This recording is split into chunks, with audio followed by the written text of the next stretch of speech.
तो स्वागत है आपका हमारे यूट्यूब चैनल वाईफाई पाठशाला में। इस वीडियो में हम कुल 15 प्रश्न लेकर आए हैं जो कि इसके जैसे ही एसएससी और रेलवे प्रश्न पूछता है। तो चलिए शुरू करते हैं। हमारा पहला सवाल है, किरण अपनी आय का किरण अपनी आय का 45% खर्च करती है। यदि वह 66,000 रुपये बचाती है तो उसकी आय क्या है? तो सबसे पहले तो हम मान लेते हैं उसकी आय। माना उसकी आय x रुपए है। तो वह जब 45% खर्च करती है तो बचाती कितने परसेंट है? तो हम 100% टोटल खर्च हो 100% उसकी आय है, उसमें से 45% उसने खर्च कर दिया और वह बचाई कितना? 55% बचाई। तो वह 55% ही हमारा कितना है? 66,000 रुपये। तो अब चलिए शुरू करते हैं। तो यक्स का जो होता है हमारा वह कितना है? 55% ही हमारा कितना है? 66,000 रुपये है। अब हम इसी को हल करके हम x की वैल्यू निकालेंगे जो कि उसकी आय होगी। तो चलिए शुरू करते हैं। 11 पच्चीस 55 और 11 छक्के 66 कट गया, ये बचा हमारा 6,000 और ये काट देंगे हम इसको 20 पंजे 100 और इस 20 का हम इसमें गुणा करा देंगे। तो 6 दूनी हो गया हमारा 12, 1 2 3 4, 1,20,000 रुपये उसकी आय है। किसकी आय है? किरण की आय है। तो इसका हमारा कौन सा आंसर सही है? पहला आंसर सही है। दूसरा सवाल हमारा यह है कि वरुण और आशीष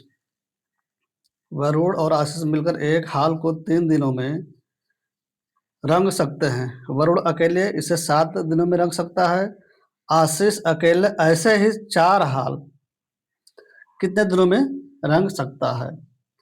तो सबसे पहले तो हम जानते हैं कि जो होता है जैसे कि क्षमता क्षमता बराबर हो गुणे समय और उसके बाद होता है कुल। क्षमता गुणे समय बराबर होता है कुल हमारा कार्य। कुल कार्य तो दिया है पहले वरुण। वरुण और दोनों को मिल के दिया है आशीष का जो है एक हाल 3 दिनों में कर सकते हैं और वरुण अकेले 7 दिन में। वरुण अकेले 7 दिन में। तो जब हम इन दोनों का एलसीएम लेंगे तो हमें मतलब अपने सरलता के लिए इसका एलसीएम लेते हैं। तो इस सवाल को हम और सरल तरीके से हल कर लेते हैं। तो 7 दिन का हमारा हो गया 21, यानी कि हमारा कुल कार्य 21 है। तो वरुण और आशीष का जो हो गया तो 3 का भाग 21 में देंगे तो 7 आएगा हमारा, यानी कि वरुण और आशीष का जो क्षमता है वह 7 के क्षमते से वह कार्य करेंगे और जो है वरुण का हो 3। तो जो वरुण का हमारा 3 है तो आशीष कितना होगा? तो आशीष का हमारा हो जाएगा 4, यानी कि वह उसकी जो क्षमता है वह 4 है। अब वह इस क्षमता से कार्य करेगा, लेकिन वह 4 हाल लगने की बात कर रहा है। तो एक हाल लगने में उसे कितना एक हाल उसे रगने में उसे कितना समय लगता है? इतना 21/4। और जैसे पूछा कितने रगना है? 4 हाल है, मतलब ये 21/4 जो है इतना समय लगता है उसे एक हाल रंगने में। लेकिन पूछ रहा है कि 4 हाल रगने में कितना लगेगा? तो जब एक में 4 का मल्टीप्लाई कर देंगे तो मिल जाएगा हमें। तो मिल गया हमारा 21, यानी कि जो है आशीष 21 दिन में ऐसे ही 4 हाल रंगेगा, पुताई करेगा। ये तो इसका हमारा बी आंसर सही है। अगला सवाल है, 4% वार्षिक ब्याज की दर से 1,200 रुपये कितने वर्षों में हमारा 2,280 हो जाएंगे?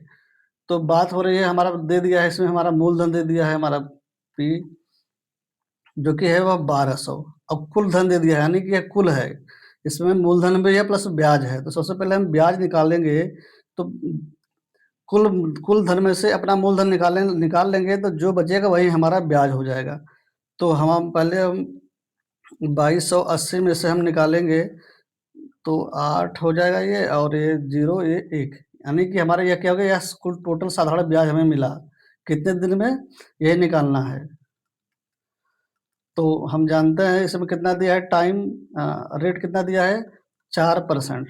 और पूछ क्या रहा है? वर्ष टाइम पूछ रहा है, टाइम पूछ रहा है। तो हम जानते हैं साधारण ब्याज का फार्मूला होता है, साधारण ब्याज बराबर होता है मूलधन गुणे दर गुणे समय बटा 100। मूलधन हमारा मिला है कितना, 1200 रुपये। साधारण ब्याज हम निकाल के लाए हैं 1080 रुपये, और हमारा जो मूलधन है वह है 1200, और दर हमारा दिया है 4। हमें टाइम निकालना है, समय। हल करते हैं, इस जीरो से हम इस जीरो काट देंगे, 12 9 108, यानी ये होगा 90।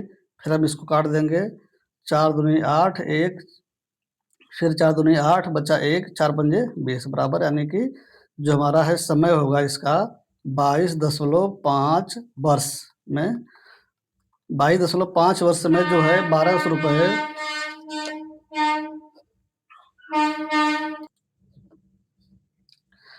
22.5 22.5 साल में 1200 रुपये 4% वार्षिक ब्याज की दर से 4% वार्षिक ब्याज की दर से 1200 रुपये 22.5 साल में 1280 हो जाएंगे। तो हमारा आंसर कितना आ गया निकल के, डी वाला लास्ट 22.5 वर्ष।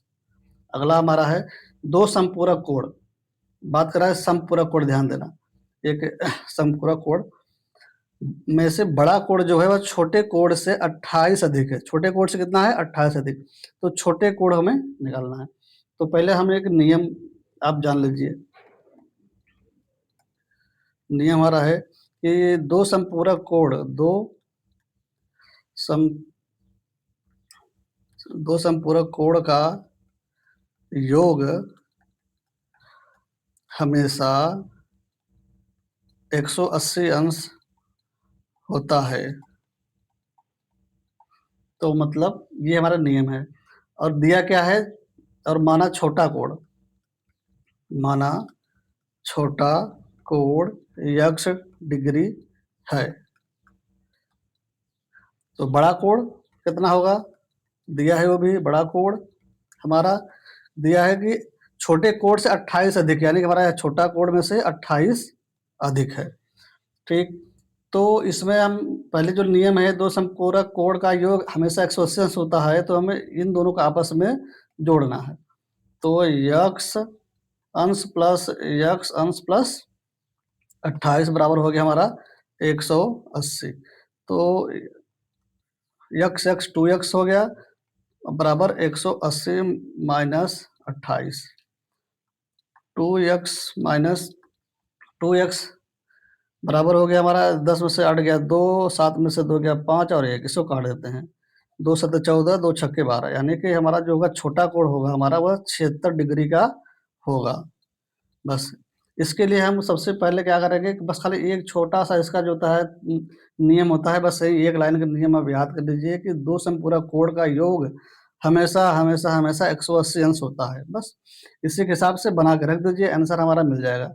अगला सवाल हमारा है, यदि दो संख्याओं का अनुपात 5 और 3 है और उनके एलसीएम और एचसीएफ का गुणनफल 135 है, तो उनके एलसीएम और एचसीएफ के व्युत्क्रमों का योग, व्युत्क्रम की बात किया है और दिया है कि हमारा दो संख्या अनुपात के रूप में।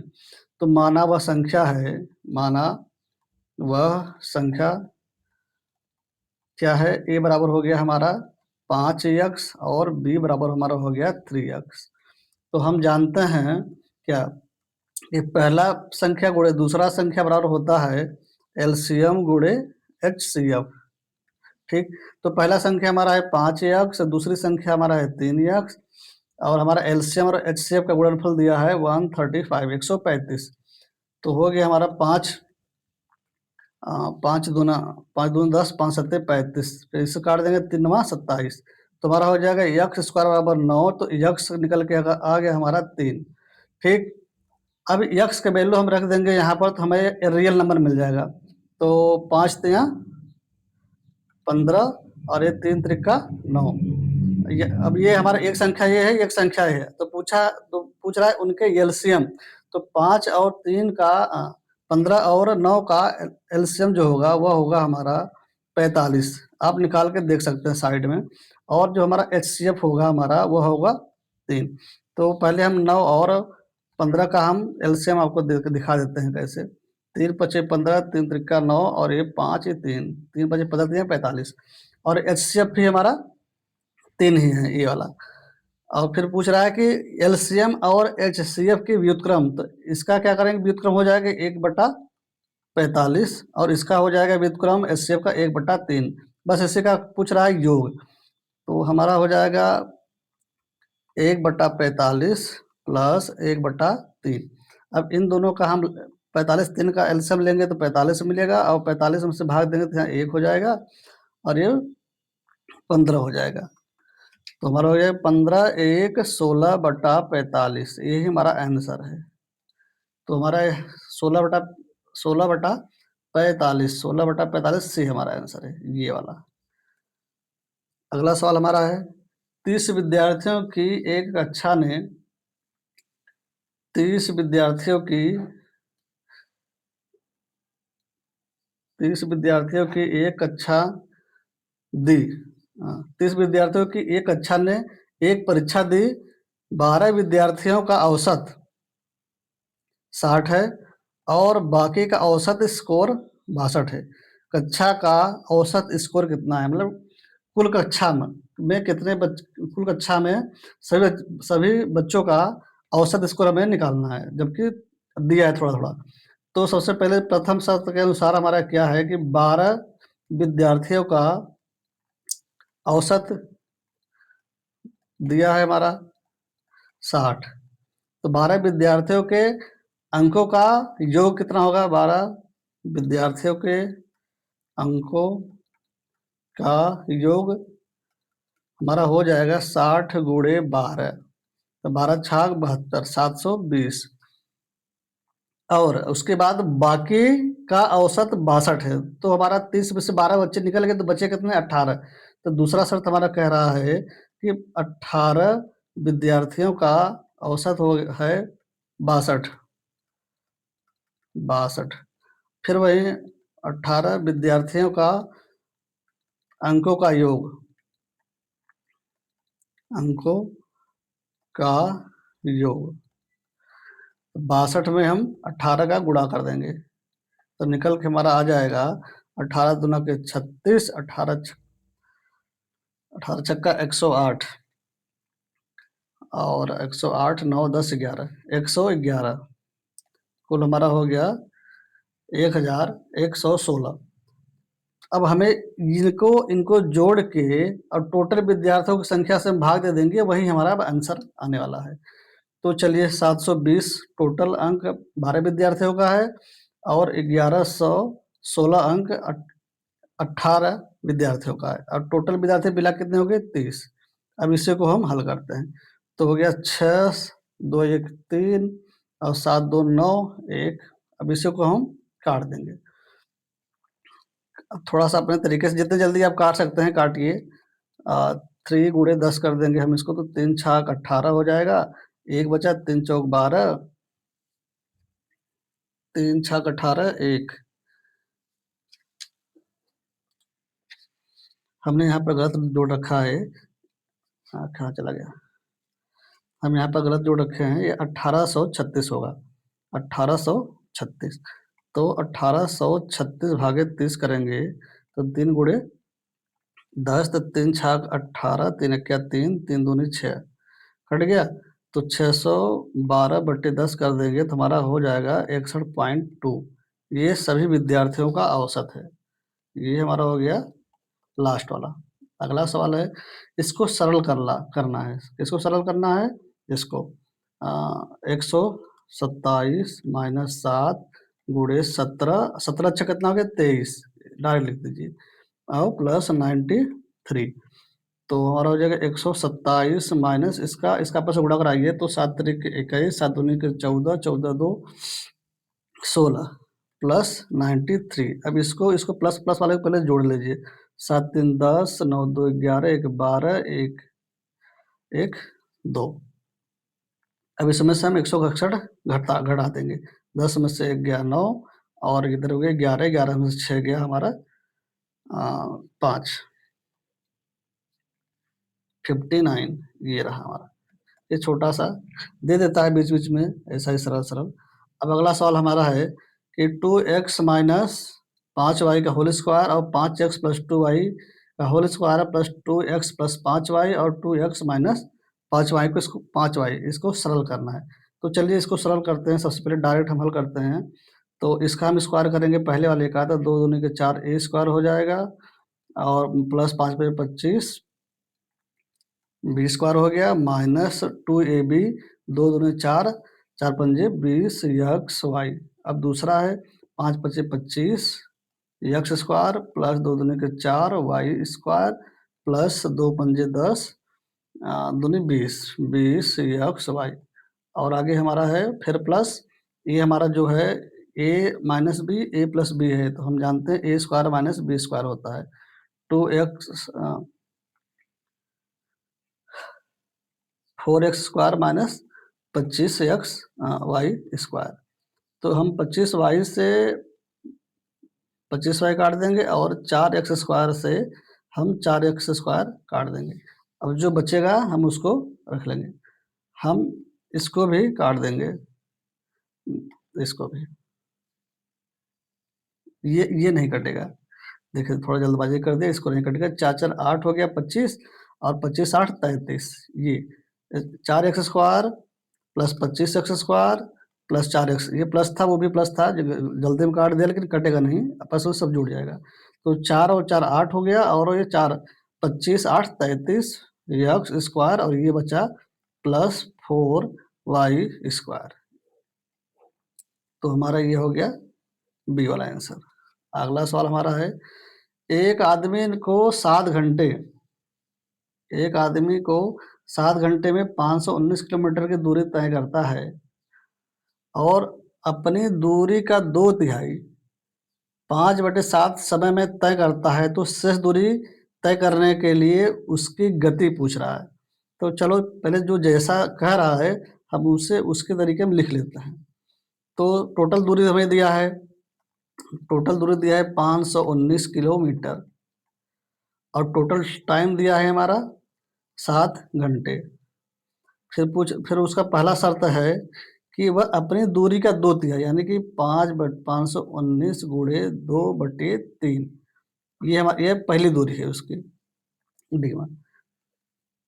तो इसको काट दिए 17 3 51 3 3 3 3 7 21 91। अब इसको आपस में गुणा कर दीजिए तो हो जाएगा 2 3 6 2 छक्के 2 7 14 14 2 2 3 6 2 7 14 2 क्या 2 1 3, यानी कि D1 हमारा हो जाएगा, यानी कि 346 किलोमीटर जो है वह कितने टाइम में, उसको अब टाइम ही दिया है कि वह 5/7 समय लेता है। किसका 5/7? ये पहले वाले जो 7 घंटे है। तो जो हमारा टाइम हो जाएगा T1 हमारा हो जाएगा 7 गुणे 5/7, तो यानी कि हमारा 5 घंटे ले लिया, यानी कि हमारा जो है वह 346 घंटे जो है 346 किलोमीटर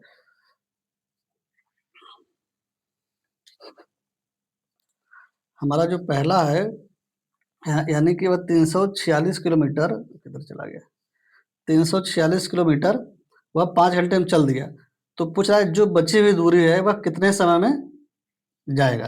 तो अब 5 घंटे तो उसका चल चुका है, अब जो बचा है और T2 वह केवल अब 2 घंटे बचा। अब उसे 2 घंटे में कितना दूरी तय करना है, तो ये जो है 519 में से हम पहले तो 346 से वो चल चुका है उसको निकाल देंगे। तो हमारा 9 में से 6 गया 3, 11 में से 7 4 गया तो 7 और 4 में से 1 गया तो 3 गया, 4 में से 3 गया 1, 173। अब इसी को मुझे भाग दे देना है। हमारा होता है फार्मूला स्पीड बराबर होता है डिस्टेंस बटा टाइम। तो हमारा डिस्टेंस है 173 किलोमीटर और टाइम है 2 घंटे। तो 2 8 16 और 2 छक्के 12 2 पंजे 10, यानी कि जो उसका अब का जो स्पीड है जो बचे हुए दूरी को वह 86.5 किलोमीटर पर आवर की स्पीड से जाएगा। कौन सा? लास्ट वाला है 86.5।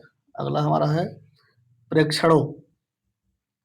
इतना का माध्यिका, माध्यिका यदि हाँ, पदों की संख्या विषम होती है तो पहले सबसे पहले जब भी माध्यिका निकालते हैं सभी पदों को हम आरोही क्रम में लिखते हैं, मतलब बढ़ते हुए क्रम में। सबसे पहले छोटा, उसके बाद बड़ा, उसके बाद बड़ा, उसके बाद बड़ा, अपने सारे पदों को हम आरोही क्रम में लिखते हैं, सबसे छोटे से बड़े ग्रुप में। तो हम सबसे पहले लिखेंगे 11 हो जाएगा हमारा, फिर 18 हो जाएगा, फिर 27 है, फिर 30 है, फिर 34 है, फिर 35 है, फिर 52 है, फिर 76 है, फिर 81 है, फिर 83 है, फिर 84 84 है। तो कितना हो रहा है पदों की संख्या? 1 2 3 4 5 6 7 8 9 10 11, यानी कि पदों की संख्या कितना हो रहा है? 11। पदों की संख्या 11 है। 11 क्या है? यह एक अपने आप में एक विषम है। तो विषम विषम के लिए हमेशा होता है माध्यिका जो होती है उसका फार्मूला होता है माध्यिका n+1/2, जितना आएगा उस नंबर वाला पद होता है। तो हमारा n की जगह 11 रख देंगे, 11 और 1 12 हो जाएगा, 12/2 तो कट जाएगा हमारा 6, यानी कि छठवां पद हमारा क्या है? माध्यिका है। तो गिन लेते हैं 1 2 3 4 5 6, यानी 35 हमारा इसका है माध्यिका है, पहला वाला। अगला है पाइप ए, एक टंकी को 18 मिनट में भरता है। वही कार्य समय वाला सवाल है पाइप टंकी का, जो है कि पाइप ए जो है वह किसी एक टंकी को वह 18 मिनट में भरता है, यह क्या है? भर रहा है। और जबकि पाइप भी पूरी भरी हुई टंकी को 20 मिनट में खाली कर सकता है, पूरी भरी हुई टंकी को 20 मिनट में खाली कर सकता है। तो सबसे पहले हम कुल कार्य निकाल लेते हैं। तो 18 20 का एलसीएम हो जाएगा 180। तो वह 10 के स्पीड से भरेगा और यह 9 के स्पीड से खाली कर देगा। तो फिर इसके बाद जो पहला इसका शर्त है कि प्रारंभ में पाइप ए खोला जाता है और 6 मिनट बाद पाइप बी भी खोला जाता है। तो सबसे पहले 6 मिनट तक पाइप ए भरता है, तो 10 के स्पीड से भरेगा तो यह 60 भर देगा ऑलरेडी। जब 60 भर जाएगा उसका, तो अब बचा कितना हमारा? 120। अब इस 120 भरना है, अब दोनों एक साथ भरना है। उसके बाद अब बी खोला जाता है। जब बी खोला जाता है तो शेष टंकी हमारा यानी 120 भरेगा। और अब दोनों एक साथ कार्य करेंगे। अब यहाँ से 6 मिनट के बाद दोनों एक साथ कार्य करेंगे, तो यानी कि ए प्लस बी, यानी कि इनकी जो कार्य क्षमता है 10 और -9 बराबर 1। अब कुल टोटल कार्य कितना करना है? 120, यानी टोटल टंकी 120 भरना है। इसकी कैपेसिटी मान सकते हैं 120 लीटर भरना है। तो 120 भाग दे देंगे हमें, तो यहाँ एक बचेगा, यानी कि जो है वह 120 मिनट में पूरी तरीके से भरेगी। पहला तीसरा वाला आंसर सही है। आगे वाला सवाल सिंप्लीफिकेशन। यह क्या है कि अब चलिए इसका हम चतुर्घात निकाल, चार इधर कड़ी में, कड़ी के अंदर 10,000 है और कड़ी के ऊपर 4 है, और ये क्या है? इसका घनमूल निकालना है। तो दोनों का हम अलग अलग पहले हम निकाल लेते हैं, गुणनखंड कर लेते हैं। तो 5 8 3 2 का हमें गुणनखंड करना है। तो 2 दूनी 4, 2 9 18, 2 क्या 2, 2 छक्के 12, ठीक। 2 क्या 2, 2 चौका 8, 2 पंजे 10, 2 अट्ठे 16, ठीक। 2 सत्ते 14, 2 दूनी 4, 2 नौ 18। फिर अब 3 से काटिए। 3 दूनी 6, 3 3 दूनी 6, 3 चौके 12, 3 त्रिक्का 9। फिर आगे चलिए। 3 अट्ठे 24, 3 इक्या 3। फिर आगे चलिए। 3 दूनी 6, 3 सत्ते 21। फिर अब ये 3 3 3 और जाएगा। तो जब ये 3 का ऊपर घात 3 दिया रहता है तो हमेशा 3 का पेयर बनता है। एक पेयर इधर बन गया, एक पेयर इधर बन गया, एक पेयर इधर, यानी कि अब हम इसके जगह पर हम पूरा करड़ी हटा देंगे तो केवल मुझे मिलेगा 2 गुणे 3 गुणे 3। अब नीचे वाले में जो 4 है, तो ये ऑलरेडी 10 गुणे 10 गुणे 10 गुणे 10, जब इसको बाहर निकालेंगे करड़ी से केवल 10 में मिलेगा। और हमारा क्या होता है? 5/24 आगे, और ये 78। अब इसी को मुझे काटना है। तो 3 दूनी 6, 6 चौके 24, और फिर आगे काटिए। 2 दूनी 4, 2 तिया 6, 2 नौ 18, ठीक। अब 5 तिया 15, काटिए इसको भी मिला के। जितना इसको आपस में जब हम गुणा कराएंगे तो 5 15 नवा 135 और 15 45 13 हो जाएगा हमारा 58 585/2 नीचे हमारा है। तो 2 से काटिए, 2 दूनी 4, 2 नौ 18, फिर 2 दूनी 4, 2 पंजे 10। तो फिर ये 10 से काट देंगे तो हमारा हो जाएगा 29.25। हमारा ये सरल हो गया, यही है लास्ट वाला। अगला सवाल हमारा है, राहुल की आयु उसकी पुत्री की वर्तमान आयु की 3 गुनी है। 8 वर्ष के बाद उसकी आयु उसकी पुत्री की आयु के 2 गुने से 5 वर्ष अधिक होगी, तो राहुल की वर्तमान आयु ज्ञात कीजिए। चलिए, तो सबसे पहले राहुल की वर्तमान आयु मान लेते हैं। माना राहुल की वर्तमान आयु x वर्ष है और उसके पुत्री की वर्तमान उसके पुत्री की वर्तमान आयु y वर्ष है। तो अब प्रश्न के अनुसार जैसा कह रहा है वैसा हम प्रश्नानुसार जैसा कह रहा है वैसा करते हैं। कह रहा है कि राहुल की आयु उसकी पुत्री की आयु की 3 गुनी है, यानी कि जो है राहुल की आयु है उसकी पुत्री की आयु की 3 गुनी है। उसके बाद कह रहा है 8 वर्ष के बाद, यानी कि x उसके वर्तमान आयु में 8 वर्ष जुड़ गया और उसकी पुत्री में भी जुड़ जाएगा 3, केवल y रहेगा, y प्लस 8। उसकी पुत्री की आयु के 2 गुने, इसके 8 वर्ष के बाद की बात कर रहा है। हमेशा ध्यान देना, दोनों समय हमेशा दोनों में बराबर घटता है, बराबर जुड़ता है। तो उसकी आयु के दोगुनी से 5 वर्ष अधिक है। बस इसको आप इसी समीकरण का हल कर दीजिए, आपको राहुल की वर्तमान आयु मिल जाएगी। x प्लस 8 बराबर हो गया, इसका अंदर गुणा कर दीजिए 2y 2y प्लस 2 अट्ठे 16 प्लस 5। अब यहाँ पर क्या करेंगे कि हम x का मान ऊपर से ये यहाँ से रख देंगे, तो हमारा हो जाएगा 3y प्लस 8 बराबर 2y प्लस 16 5 21। अब ये वाला इधर जाएगा तो y हो जाएगा, तो ये वाला इधर इस साइड आ जाएगा, तो 21 माइनस 8, तो y का मान मिल जाएगा 21 माइनस 8, 11 में से 8 गया 3 13। यानी कि उसकी पुत्री की आयु y माने थे तो उसकी पुत्री की आयु 13 है, तो राहुल की आयु क्या हो जाएगी 13 3 39। हम माने थे x बराबर 3y, तो हाँ उसकी पुत्री की आयु 13 साल है, तो उसकी आयु हो जाएगी 13 3 39, 39 वर्ष हो जाएगा उसका, किसका, राहुल का। अगला सवाल, एक डीलर ने 63,000 प्रति डॉलर ड्रायर एक डीलर 63,000 रुपये प्रति ड्रायर की दर से 2 ड्रायर बेचता है।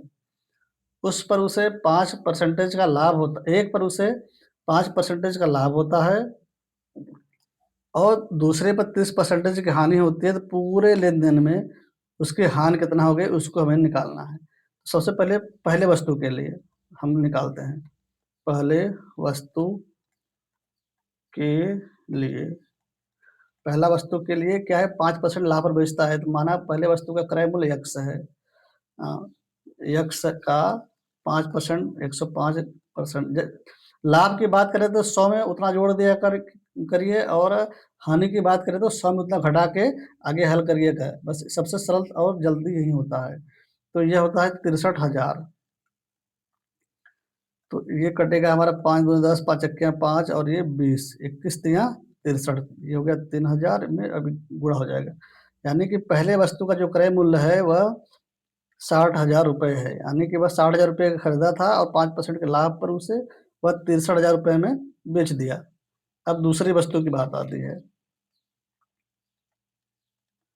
दूसरी वस्तु के लिए, दूसरी वस्तु के लिए दूसरी वस्तु बोल रहा है कि उसे 30% की हानि पर उसको बेचता है। तो यक्स का हम 30% हानि बेचते हैं तो 100 में से 30 निकाल देंगे तो 70 हो जाएगा, यानी कि यक्स का 70% हुआ कितना बना, 63,000 बनाया। अब इसी को हम कैलकुलेट करते हैं, 1 से काट देंगे, 7 9 63, 9,000 इधर हो गया अब इसको हम कर देंगे तो हमारा 90,000 रुपये हो जाएगा दूसरी वस्तु का क्रय मूल्य। यानी कि दूसरी वस्तु का 90,000 रुपये का था, लेकिन वो उसको बेचा 63,000 रुपये में, यानी कि उस पर वह 30% के लाभ पर हानि पर भेजा। तो ये तो दोनों का क्रय मूल्य और दोनों का विक्रय मूल्य निकल गया। तो सबसे पहले दोनों का क्रय मूल्य कितना होगा, दोनों वस्तु का क्रय मूल्य, दोनों वस्तु का क्रय मूल्य कितना है, दोनों वस्तु को जोड़ दीजिए, 60,000 और प्लस 90,000 कितना हो गया, 9 6 15 1.5 लाख रुपये हो गए, 1,50,000। अब दोनों वस्तु का विक्रय मूल्य, दोनों वस्तु का विक्रय मूल्य बेचा कितने में है वह, ये 63,000, ये 63,000, ये कितना हो गया, 6 6 12 126, 1,26,000 रुपये में वह इसको बेचा है। तो घाटा कितने का हुआ, 1.5 लाख का बेचा है तो 126 छब्बीस 1,50,000 का बेचा है, उसकी वस्तु थी क्रय मूल्य, और उसका विक्रय मूल्य हमारा बोलते हैं सेलिंग प्राइस इसको बोलते हैं। तो यानी कि जब भी उसके क्रय मूल्य से विक्रय मूल्य कम होता है तो हमेशा हमेशा हानि होती है। तो यहाँ पर इसका जाहिर सी बात है कि हानि हुई है। कितना, तो उसको हुआ है 24,000 रुपये की हानि। कितने पर हुआ है, 1.5 लाख रुपए पर हुआ है, 1,50,000। अब इसे को हम काट देंगे परसेंटेज में, ये 3 जीरो से ये 3 जीरो काट जाएंगे, ये 3 कर देंगे और ये 2, 12, 12 दूना के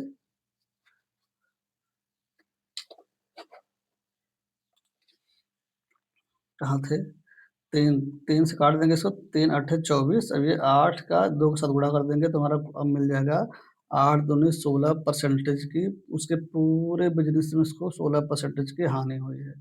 तो हमारा कौन सा आंसर सही है, इसका पहला वाला आंसर सही है। अगला सवाल लेते हैं। अच्छा, जब x को 30 15 21, जब x को 30 15 21 11 में से प्रत्येक में जोड़ा जाता है तो इस क्रम में प्राप्त संख्याएं समान अनुपात में होती है। तब यदि 6x प्लस वाई समानुपात है 6:3x-9 में, इसको हल करके हमें y का मान निकालना है। तो पहले हम इस पहले शर्त के अनुसार हम यहाँ पर इसको हम सवाल को बनाते हैं। बोला है कि सब में अगर हम जोड़ देंगे x तो वह समान अनुपात में हो जाएंगे। तो हम इसको हल करके हम पहले x का वैल्यू निकालते हैं, तो हो जाएगा 23 plus x 15 plus x समानुपात 21 plus x 11 plus x। अब इससे को हम लिख सकते हैं कि 23 प्लस x बटे 15 प्लस x बराबर 21 प्लस x बटे 11 प्लस x।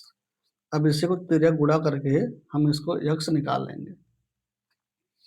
तो चलिए गुणा करते थोड़ा सा लंबा लगेगा, लेकिन थोड़ा फास्ट करते हैं। 11 3 33 प्लस 11x प्लस 23x, इसका गुणा करेंगे 30x प्लस x स्क्वायर, इसका गुणा हमने इसके साथ कर दिया। अब इसका गुणा हम इसके साथ करेंगे इस साइड। तो 15 क्या 15, 15 30, 30 1 31, और फिर प्लस 15x प्लस, अब x की बारी आ गई, 21x प्लस x स्क्वायर, बराबर की साइड प्लस, बराबर की साइड प्लस हमेशा कट जाता है। तो ये 330 प्लस ये कितना 30 10 40 41 x बराबर 315 प्लस, अब इसको भी जोड़ देंगे, 5 1 6 और 2 1 3 x। अब चलिए हम इसको पक्षांतर करके घटाते हैं, इसको हम इधर ले जाएंगे, इसको हम इधर ले जाएंगे। तो 330 माइनस 315 बराबर कितना हो जाएगा, 36 x माइनस 41x। तो इन दोनों से घटाएंगे तो मिलेगा मुझे 15, और इसमें घटाएंगे तो 36 41 में से 36 गया, माइनस 5x काट देंगे तो 5 3 15, यानी कि -3 x जो बराबर हमें मिलेगा वह मिलेगा -3। अब इसी -3 को हमें कहाँ रखना है, दूसरे शर्त के अनुसार अब इसमें रखना है। अब इसको भी हम डायरेक्ट लिख सकते हैं, 6x बटे वाई बराबर y बटे 3x-9। अब x की वैल्यू रख देंगे यहाँ पर, तो 6 माइनस गुणे -3 बटे वाई बराबर वाई, यहाँ हो जाएगा 3 गुणे -3 और -9। अब इसको 6 18 हो जाएगा, -18 वाई बराबर, फिर ये वाई रहेगा, 3 त्रिका 9, -9 अब ये दोनों जोड़ के हो जाएगा -18। अब इसको इधर गुणा करेंगे, इसको इधर गुणा करेंगे, तो हो जाएगा हमारा -18 गुणे -18 बराबर वाई स्क्वायर। तो -18 18 ये कट जाएगा, हमें एक वाई का मान मिलेगा केवल 18, वर्गमूल निकाल देंगे तो केवल 1 मिल जाएगा, 1 18 मिलेगा।